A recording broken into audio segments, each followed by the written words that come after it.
¿Habéis fijado alguna vez en que hay carreteras que parecen no terminar nunca? Sobre todo cuando cruzamos la Mancha. Rectas largas, horizonte infinito, campo bajo y kilómetros, viendo siempre el mismo punto delante del vehículo. En mi caso, del camión.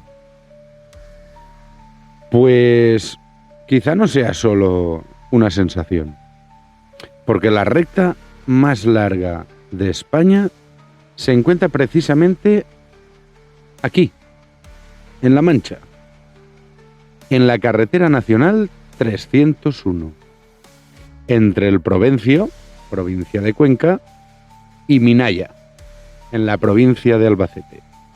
Nada más y nada menos que 23 kilometrazos prácticamente en línea recta.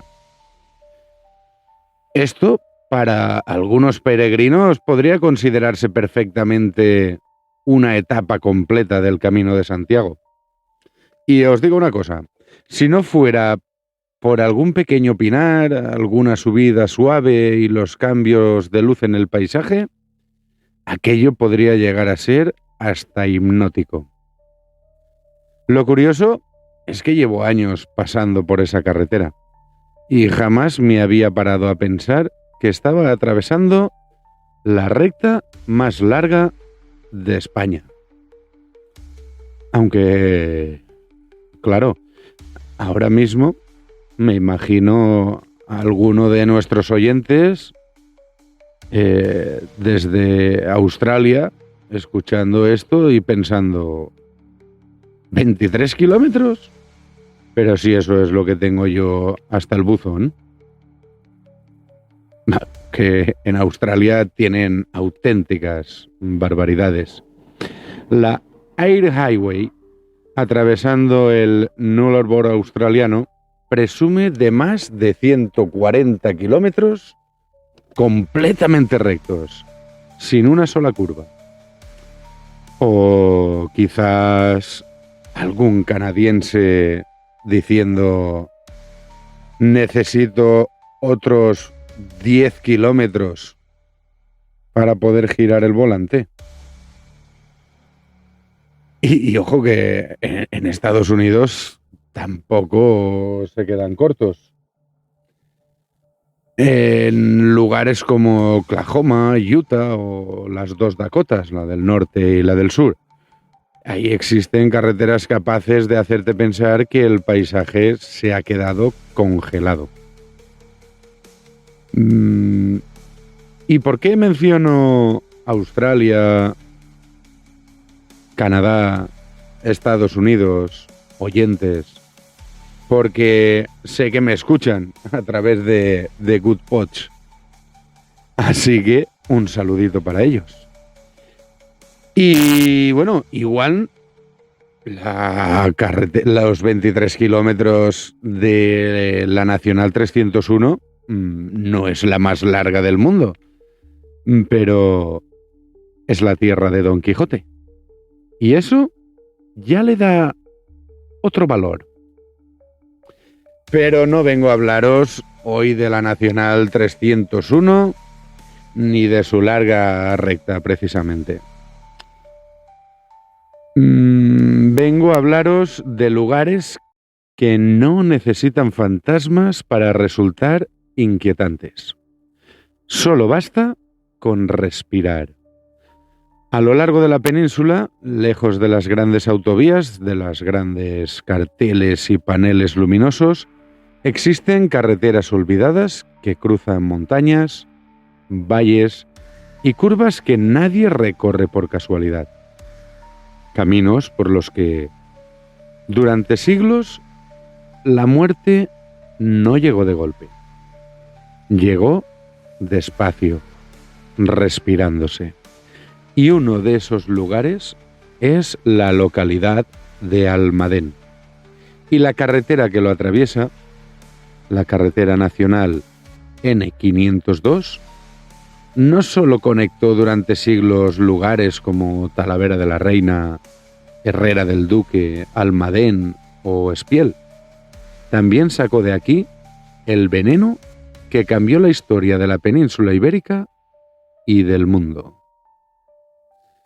Buenos días, buenas tardes, buenas noches y sobre todo, muy buenas madrugadas. Bienvenidos a un kilómetro más de kilómetros y misterios. Y antes de empezar, quería contaros una cosa, porque algunos quizá pensáis que Kilómetros y Misterios se graba en un estudio perfectamente acondicionado, con paredes insonorizadas, micros profesionales y un enorme presupuesto detrás. Y la verdad, que nada más lejos de la realidad.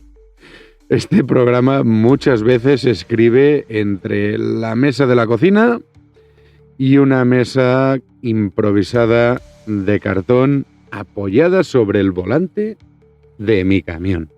Y se graba donde se puede. Por eso en algunos capítulos quizá escuchéis algún ruido raro, algún corte inesperado, traqueteos, tormentas, el frigo arrancando o incluso una auténtica algarabía de pájaros madrugadores en algún área de descanso. Y es precisamente por eso, porque Kilómetros y Misterios también forma parte del camino. Así que si alguna vez escucháis demasiado ruido de fondo, encarecidamente os pido que lo entendáis y, si podéis, que lo disfrutéis como una parte más de la experiencia de Kilómetros y Misterios. Y si de vez en cuando parece que se cuela alguna psicofonía, bueno, vamos a dejarlo en que también viene incluida en el viaje. Y dicho esto, vamos a hablar de la carretera nacional N502, que cruza Almadén y no se detiene. Sigue su camino hacia Andalucía, como lo ha hecho siempre. Nace lejos, en tierras frías del norte, desciende por sierras, gargantas, pasos naturales, rodea pueblos antiguos, atraviesa territorios casi vacíos y vuelve aquí, a Almadén. Desde el centro del pueblo, la carretera continúa hacia el sur, buscando Córdoba, como si supiera exactamente dónde termina. Pero la Nacional 502 no empezó siendo una carretera. Antes de tener un número, fue camino. Antes de ser un camino, fue un paso de animales. Y antes de eso, fue una línea invisible entre pueblos que ya intuían que este lugar no era normal. Por aquí pasaron recaudadores, comerciantes, ganaderos, soldados y sobre todo presos encadenados. Hombres enviados hacia la mina sabiendo que muchas veces bajar a Almadén era una forma lenta de desaparecer.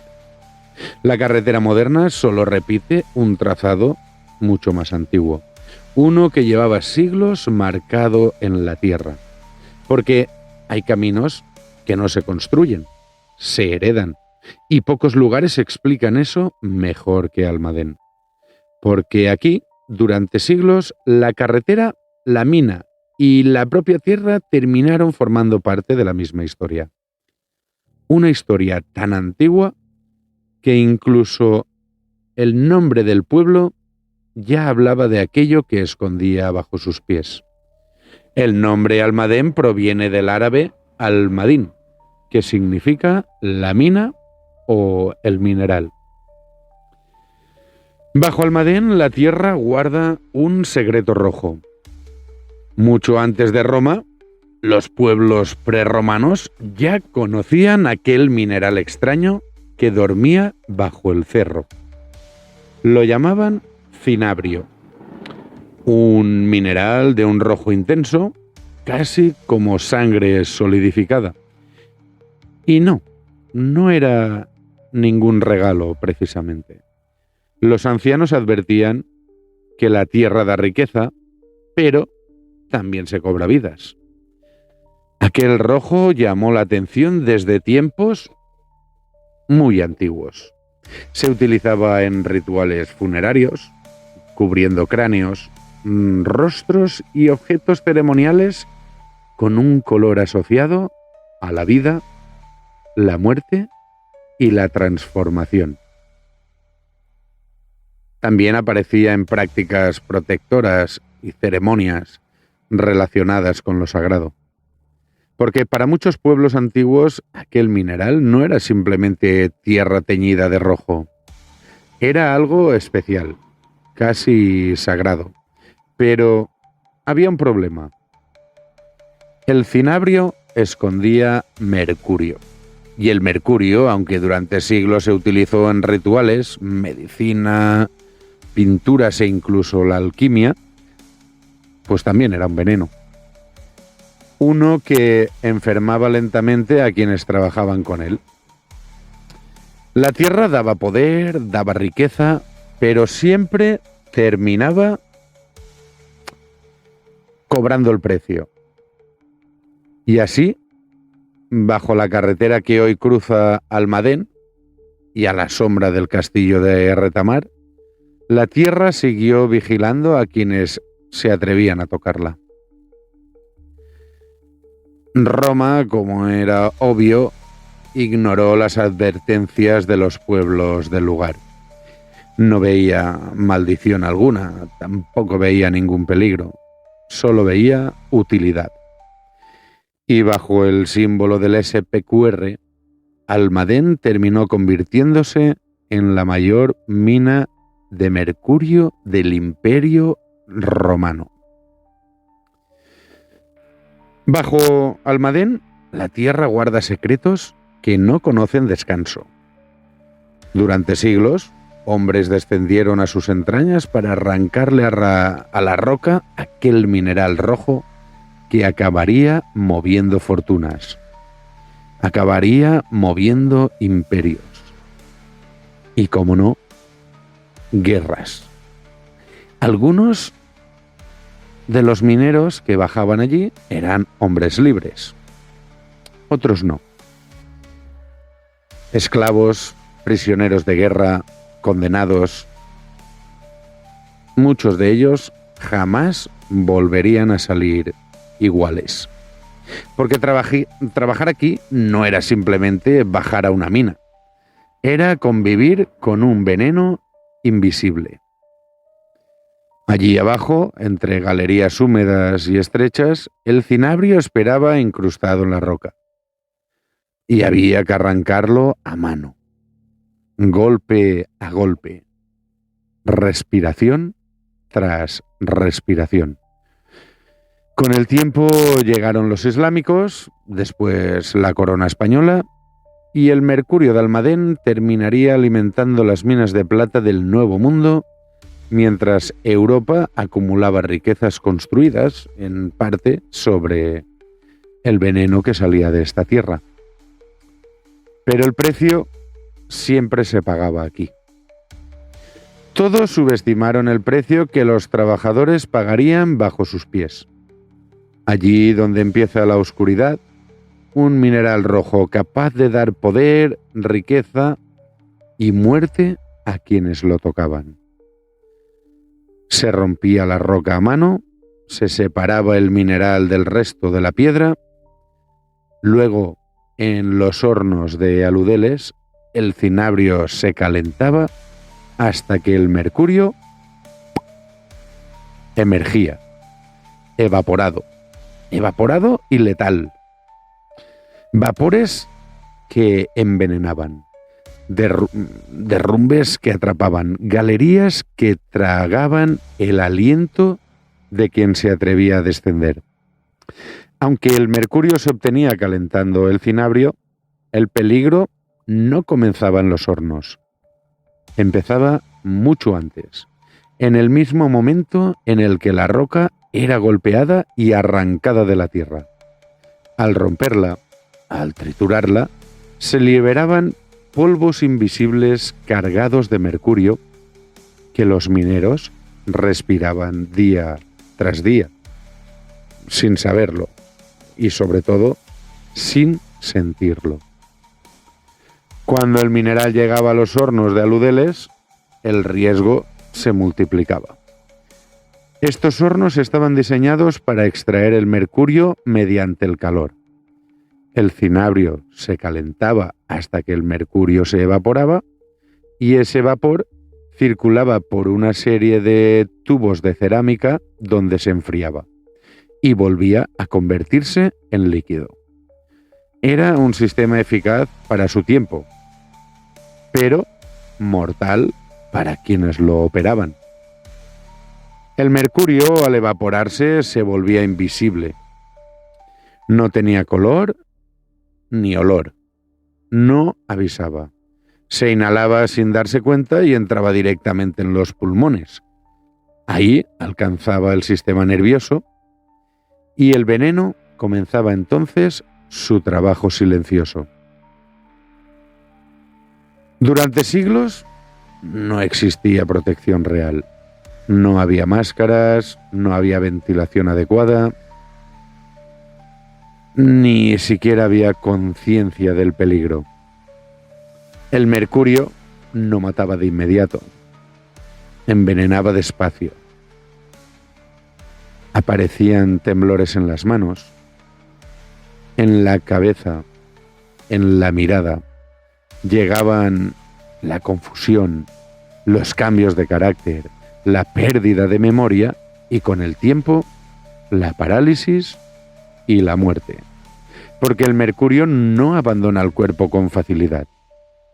Se acumula en el organismo, se instala en el cerebro y deja un daño irreversible. Incluso quienes abandonaban la mina se llevaban el veneno consigo. Por eso, en Almadén no se moría solo por derrumbes o accidentes.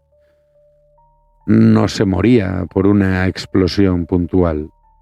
Se moría por trabajar. Y aún así, los hombres bajaban, porque la mina prometía poder y riqueza. Pero el precio era la salud, la cordura en general, la vida. Generaciones enteras trabajaron en Almadén. Sus nombres se perdieron entre los ecos de la roca. Hoy la tierra sigue roja bajo los pies de los viajeros que recorren la Nacional 502, como un recordatorio silencioso. La riqueza que da la tierra también se cobra vidas. No hacía falta turnos largos. En cortos periodos de tiempo expuesto, el mercurio entraba por los pulmones y ya no salía. Ya no abandonaba el cuerpo. Los textos romanos lo dejaron claro. El castigo era peor que la ejecución. Durante la Edad Media era un castigo. Se convertía en una enfermedad y todo se envolvió bajo un silencio ensordecedor. Con la caída de Roma, Almadén no descansó. Cambió de manos, pero no de destino. Reinos musulmanes y cristianos mantuvieron la explotación, y por lo que fuese, la mina siguió siendo castigo. Estar preso y que te bajaran a Almadén era la forma de pagar un delito, redimir una condena y una forma de hacerte desaparecer lentamente. Los documentos medievales hablan de que los mineros seguían perdiendo la razón, al igual que los mineros romanos. temblores constantes y una multitud de cuerpos enterrados sin nombre. Y el camino que hoy ocupa la Nacional 502 se consolidó como vía de transporte del mercurio hacia Toledo, Córdoba, Sevilla y desde allí al resto de Europa. Y durante siglos Almadén sostuvo al Imperio Español. El mercurio de este pueblo hizo posible la plata de América, las monedas imperiales, la riqueza que cruzaba océanos, pero el precio se pagaba en Almadén.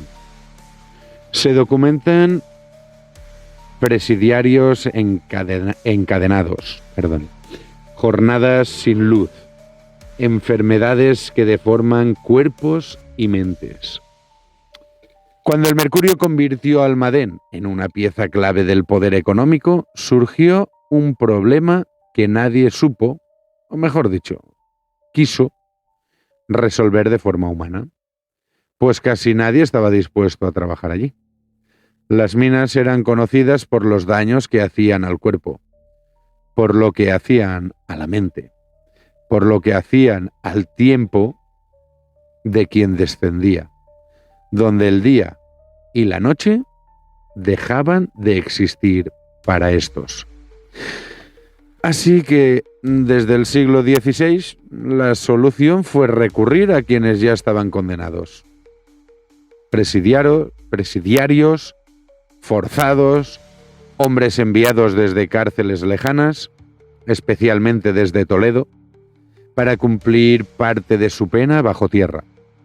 El primer grupo llegó en 1566 y después vendrían muchos más. No eran criminales condenados a galeras, eran hombres con penas moderadas, enviadas a un castigo que, en la práctica, podía ser definitivo. A ellos se sumaron esclavos y, en algunos periodos, su número llegó a superar al de los convictos. Durante siglos, la producción de mercurio se sostuvo gracias al trabajo penal, a la esclavitud y prisioneros de guerra. Nadie llegaba allí por elección. Las jornadas transcurrían sin luz natural, bajo tierra no existía el día ni la noche, las galerías se iluminaban con antorchas y lámparas rudimentarias que apenas vencían la oscuridad. El aire estaba cargado de polvo, humo y vapores tóxicos. No había ventilación adecuada ni sistemas de protección. Solo roca, calor y un silencio espeso. La exposición al mercurio era constante. En cada golpe el cinabrio, en cada respiración el veneno entraba en el cuerpo, y para quienes trabajaban en los hornos, donde el mineral se calentaba hasta evaporar el mercurio, el riesgo era aún mayor. Allí el metal se volvía gas, invisible y letal, impregnando el ambiente y, sobre todo, los pulmones. El daño no era inmediato, pero era lento. El mercurio se acumulaba en el cuerpo y atacaba el sistema nervioso. Muchos desarrollaban lo que hoy conocemos como hidrargirismo, que son temblores persistentes, dolores intensos, salivación excesiva, dificultades respiratorias y un deterioro progresivo de la mente. Algunos quedaban deformados, otros irreconocibles. Las cifras históricas son parciales pero suficientes para entender la magnitud del desastre. Entre 1566 y 1593, cerca de una cuarta parte de los convictos enviados a Almadén murió antes de cumplir su condena, casi siempre por intoxicación, y los que sobrevivían rara vez lo hacían indemnes. En Almadén la pena no se medía en años, se medía en cuerpos rotos, en mentes perdidas, porque aquí no se moría solo por un derrumbe o un accidente, y aunque me repita un poco durante siglos, se moría por trabajar. Se decía que el que entra sano sale tocado, y el que entra tocado ya no sale. Y con el paso del tiempo, la mina fue cambiando. Las galerías se modernizaron, llegaron nuevas herramientas, nuevas técnicas, nuevas formas de arrancarle mercurio a la tierra, pero hubo algo que nunca terminó de desaparecer del todo: la sensación. Esa especie de peso extraño que todavía hoy muchos describen al acercarse a Almadén. Porque aunque la mina poco a poco fue apagándose, la carretera siguió ahí. La Nacional 502 continuó atravesando el pueblo de la misma manera que lo había hecho durante siglos. Y fue entonces cuando empezaron a surgir otros relatos. Historias mucho más recientes, mucho más difíciles de colocar. Historias que ya no hablan solo de enfermedad o de muerte, sino de algo que parecía haberse quedado allí. Camioneros, guardias y vecinos hablan de otra cosa. En la Nacional 502, de noche, aparecen figuras junto a la calzada. Se suceden mareos repentinos y existen zonas donde el silencio pesa demasiado. No hablan de fantasmas clásicos, hablan de presencias, como si la tierra aún respirara, como si la tierra aún respirara lo que absorbió durante siglos. Y no hace falta invocar lo sobrenatural para entender que el mundo ya es bastante asombroso por sí mismo, para darse cuenta de que lo verdaderamente inquietante es lo que hacemos los humanos cuando creemos que no necesitamos explicaciones. El mercurio se filtra, permanece y afecta el sistema nervioso. Pero después de 2000 años, ¿y si la Tierra aprendió a devolverlo? No en forma de espectros, sino de sensaciones, pensamientos intrusivos, silencios que inquietan. Almadén no asusta. Almadén pesa. Y la Nacional 502 no es solo una carretera. Es una cicatriz. Cuando pases de noche por allí, baja la velocidad, abre un poco la ventanilla y escucha, porque hay lugares donde la historia no se fue, solo aprendió a esperar. Y hay carreteras que solo sirven para llegar a un sitio.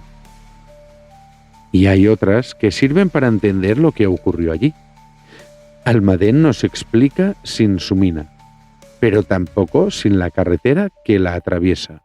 Porque durante siglos el veneno no salió solo de la tierra, salió rodando, kilómetro a kilómetro, por una carretera que todavía hoy sigue abierta. La Nacional 502 no es una carretera famosa. No tiene autopistas paralelas ni grandes carteles luminosos, pero recorre casi 400 kilómetros, aproximadamente 386, uniendo territorios que durante siglos estuvieron más conectados por el dolor que por el comercio. La Nacional 502 nace en La Serrada, en la provincia de Ávila, y muere en Espiel, en Córdoba. donde se encuentra con la Nacional 432. En su trayecto atraviesa 4 comunidades autónomas y 5 provincias: Ávila, Toledo, Badajoz, Ciudad Real y Córdoba. Cruza o bordea decenas de localidades rurales, pueblos pequeños, sierras, llanuras, zonas casi vacías, lugares donde la carretera no pasa, se queda. Entre todas ellas hay 4 nombres clave que marcan su historia y su sentido. Y seguramente a muchos de vosotros os sonarán. Talavera de la Reina, nodo histórico y humano del trazado. Herrera del Duque, puerta natural entre Castilla y Extremadura. Almadén, el origen del mercurio que cambió el mundo. Y Espiel, punto final donde la carretera se agota, pero la historia no. La Nacional 502 no se construyó para contar historias, pero terminó cargando con una de las más tóxicas de Europa. Y cuando hoy atraviesas Almadén, la Nacional 502 no parece una carretera especialmente peligrosa, pero lo fue durante siglos, porque todo lo que salía de esta tierra, el mercurio, la riqueza, el veneno, tenía que pasar por aquí. Y mientras abajo, en las galerías, hombres y condenados arrancaban el cinabrio de la roca, arriba alguien vigilaba. El castillo de Retamar. Hay castillos que defendían a los reyes y hay castillos que defendían algo mucho más peligroso: un veneno. En lo alto de Almadén, dominando el pueblo y las entrañas de la tierra, se alzan los restos del castillo de Retamar. Hoy parece una ruina, pero durante siglos fue un ojo abierto, vigilando la mina. No se construyó para resistir ejércitos innumerables, se levantó para proteger el secreto rojo, el cinabrio, la sangre mineral de la que se extraía el mercurio. Ya en época islámica, en el siglo XII, esta fortaleza conocida como Hins al-Madin custodiaba uno de los tesoros más codiciados del mundo antiguo, porque quien controlaba Almadén controlaba el mercurio. Y es que el mercurio no otorgaba poder de manera gratuita, lo daba quitando vidas. Por estas murallas pasaron gobernadores musulmanes, caballeros cristianos y órdenes militares como la de Calatrava. Todos distintos, todos con el mismo objetivo: mantener vigilada la mina. Desde aquí se observaban los caminos, las galerías, el movimiento de hombres que bajaban, y muchos de ellos no volvían a subir iguales. Porque trabajar en Almadén no era un oficio, era una condena lenta. Y el castillo lo sabía. Con el paso de los siglos, la fortaleza perdió su función militar. Se le añadió una torre, un reloj, una campana, como si alguien quisiera domesticar el pasado. Pero desde lo alto del cerro, el castillo sigue mirando hacia abajo, hacia la tierra abierta, hacia el lugar donde durante más de 2000 años la riqueza y la muerte caminaron juntas. El castillo de Retamar no defendía un reino, defendía algo peor. Defendía el veneno que ayudó a cambiar la historia.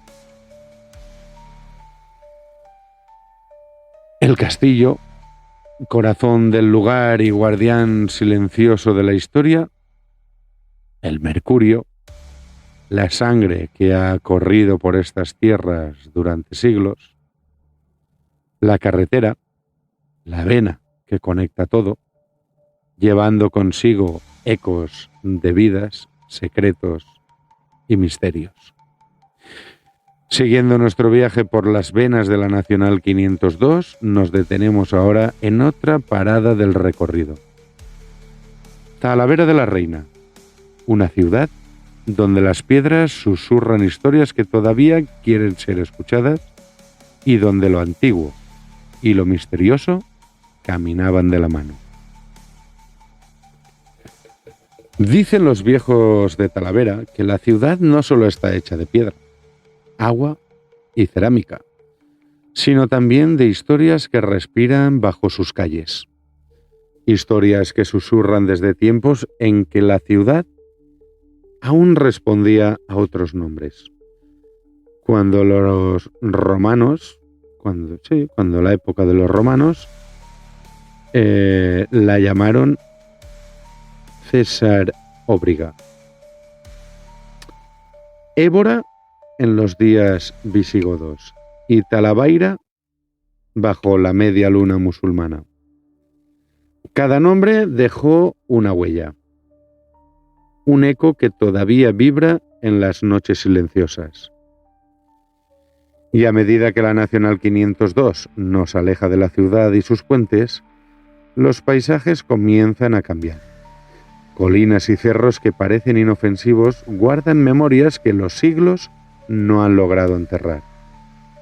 Entre ellos se encuentra el Cerro de la Muerta, un lugar que no aparece en los mapas oficiales, pero que los antiguos de Talavera jamás cruzaban al anochecer. Dicen que allí las sombras no tienen dueño y que la tierra misma parece recordar secretos que los vivos han olvidado.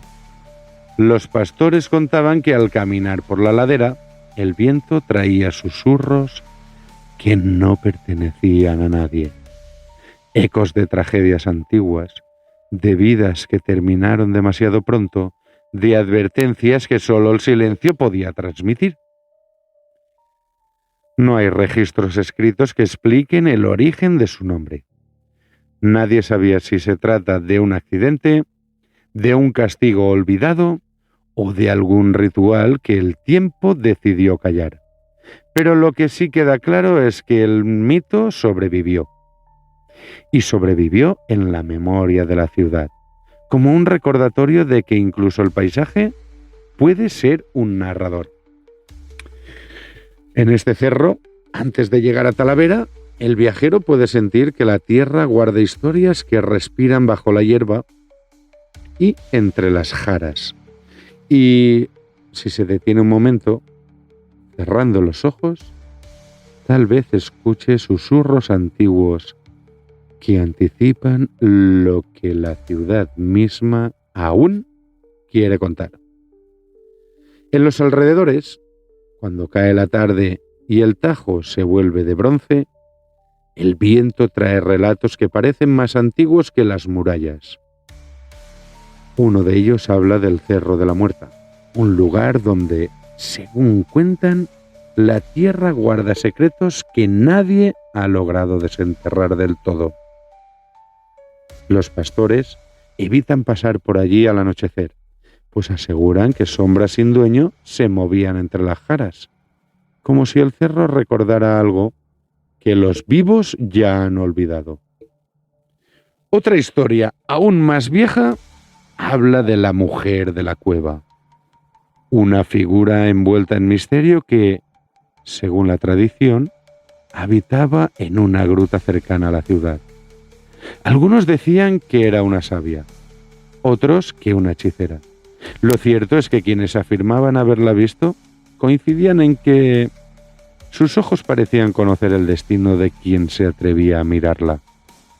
A veces ayudaba, otras advertía, pero siempre dejaba tras de sí un rastro de preguntas que nadie podía responder.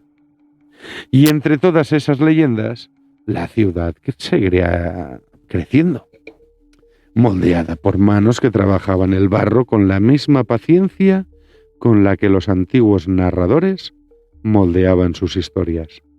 La cerámica talaverana, azul y blanca como un cielo de invierno, se convirtió en el espejo donde la ciudad se miraba a sí misma. Cada pieza era un fragmento de memoria, un pedazo de identidad que viajaba más lejos que cualquier cuento.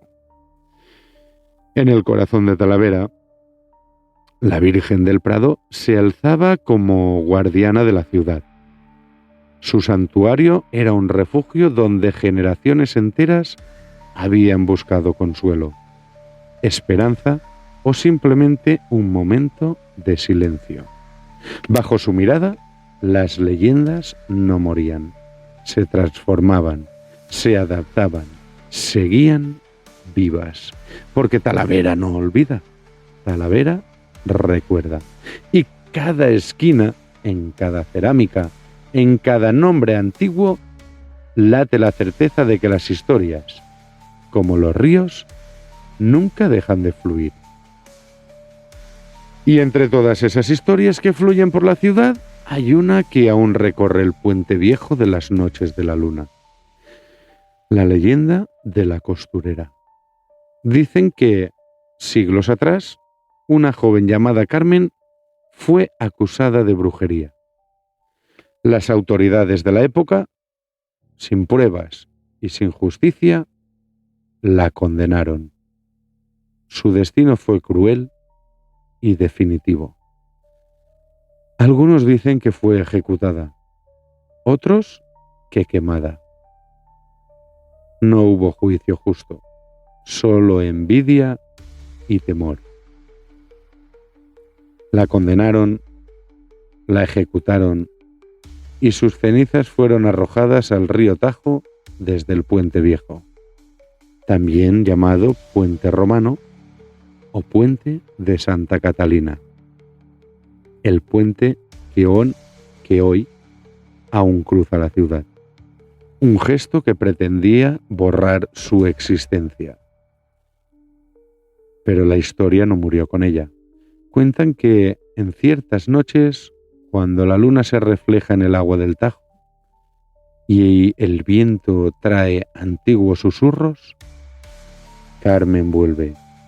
Su figura camina sobre losas húmedas, silenciosa, etérea. Sus ojos parecen mirar a quienes cruzan el puente y en ellos hay advertencia y nostalgia. Un reclamo por la injusticia sufrida siglos atrás. Pero la historia no terminó allí. Algunos vecinos aseguran que en noches de luna llena, la joven reaparece.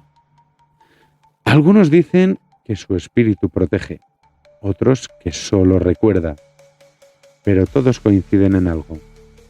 No es un espíritu cualquiera, es Talavera misma, recordando aquello que la historia quiso enterrar. Es la memoria que Talavera misma, caminando, susurrando, haciendo sentir que el pasado nunca desaparece del todo. Y así, mientras avanzamos por la Nacional 502 y nos adentramos en la ciudad, el Puente Viejo se convierte en un recordatorio silencioso. Las piedras guardan secretos, las aguas reflejan historias y algunas voces simplemente no se van. Y así, la ciudad se mantiene viva en sus relatos. La costurera se convierte en eco de lo que nunca debe olvidarse, en puente entre pasado y presente, entre lo humano y lo que sobrevive, cuando los siglos silencian a los hombres. Porque Talavera, a través de sus piedras, sus cerámicas y sus ríos, sigue contando sus secretos. Y si uno se atreve a escuchar, puede sentir que las historias no mueren, sino que caminan entre nosotros. No existen registros públicos de alguien que haya declarado oficialmente haber visto la aparición, pero en Talavera circulan historias, comentarios de vecinos y relatos populares que repiten lo mismo que en noches de luna llena. Pero hay que decir que son noches de luna llena de noviembre, en la que muchos juran haber visto en el agua del Tajo la imagen de aquella costurera injustamente condenada. La Nacional 502 sigue su camino serpenteando entre colinas, valles y ríos que han visto pasar siglos de historia. Cada curva es un susurro de los pueblos que la forjaron, de Almadén a Talavera de la Reina, de los hombres que trabajaron la tierra y la piedra, de los secretos que la tierra decidió guardar. En Almadén, la mina nos recuerda que la riqueza puede costar vidas, que cada roca es memoria y cada suspiro de la tierra es un eco del pasado. En Talavera, las calles, el puente viejo, los cerros y los susurros del viento nos cuentan que las leyendas no mueren, solo esperan a ser escuchadas. En Kilómetros y Misterios seguimos recorriendo estos caminos, trayendo hasta ti los secretos que los pueblos y las tierras conservan. Y tú, oyente, también puedes formar parte si conoces historias, leyendas o secretos de tu tierra. No dudes en escribirnos. Nos despedimos un episodio más, pero la carretera sigue. Si te apetece acompañarnos en el próximo capítulo, no sé dónde nos vamos a adentrar, pero seguramente que va a ser un lugar curioso. Muchas gracias por estar al otro lado, por vuestro apoyo y por acompañarme durante 1 kilómetro más de Kilómetros y Misterios. Kilómetros y misterios. Kilómetros y misterios. En la noche al volante. Carreteras sinuosas con su historia palpitante. Ovnis sobre el arcén, alumbrando el horizonte. Y castillos con fantasma vigilando desde el monte. Y que en la curva la perdida se aparece la dama blanca. Cruza lento entre la niebla, la radio falla y algo arranca. Por los valles un aullido vibra fuerte entre los pinos. Es el lobizón que acecha a mitad de los caminos. Kilómetros y misterios, viajando sin miedo. Cada curva trae un relato, cada sombra un secreto.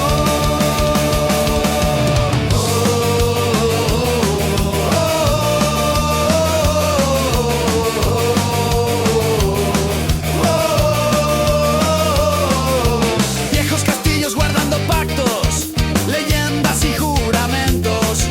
Sus muros susurran nombres olvidados por el tiempo. La carretera se retuerce como si hablara al oído, con historias que despiertan al más incrédulo perdido.